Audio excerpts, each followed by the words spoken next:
राधे राधे दोस्तों, जय श्री कृष्णा।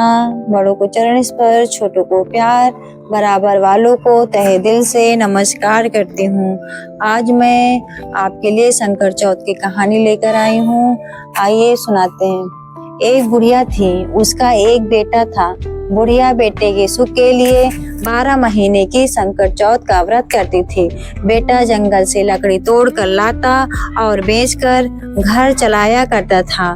बुढ़िया हर रोज उसकी लकड़ियों में से 2 लकड़ी उठाकर रख लेती और चौथ के दिन उसको बेचकर सामान लाती और चूरमे के लड्डू बनाती। एक लड्डू खुद खाती और एक बेटों को खिलाती। एक दिन उसकी पड़ोसन घर में आई।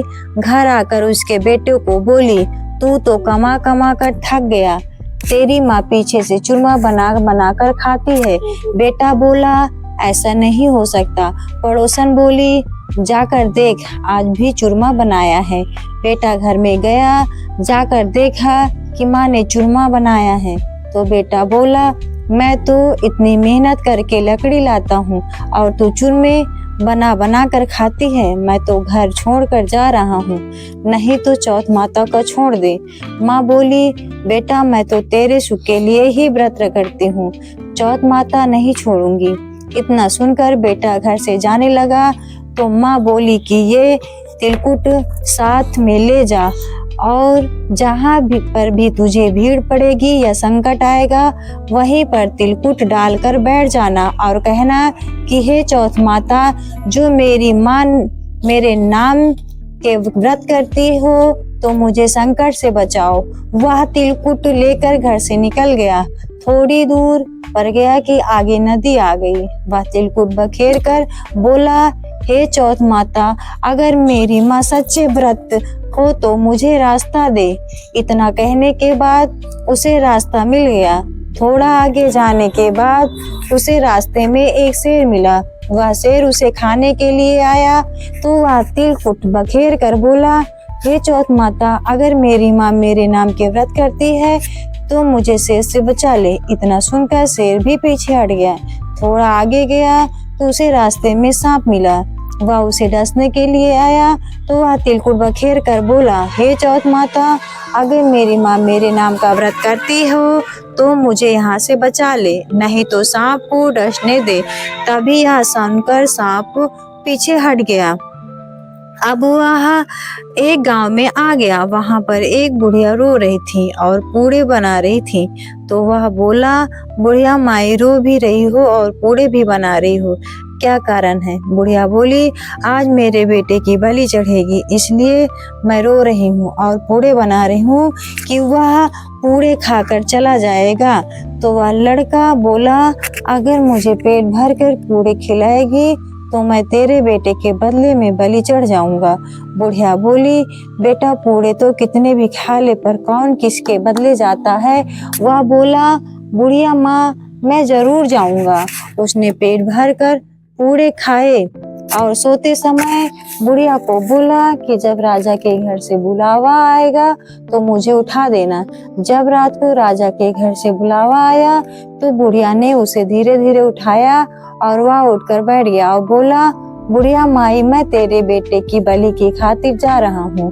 और वह लड़का चला गया। वहां जाकर चौकी पर तिलकुट बखेर कर बैठ गया। राजा के नौकरों ने सारा आवाज छीन दिया और आग लगा दी। अब वह लड़का बोला, हे चौथ माता, अगर मेरी माँ मेरे नाम के व्रत करती हो तो मुझे इस संकट से छुड़ा दे।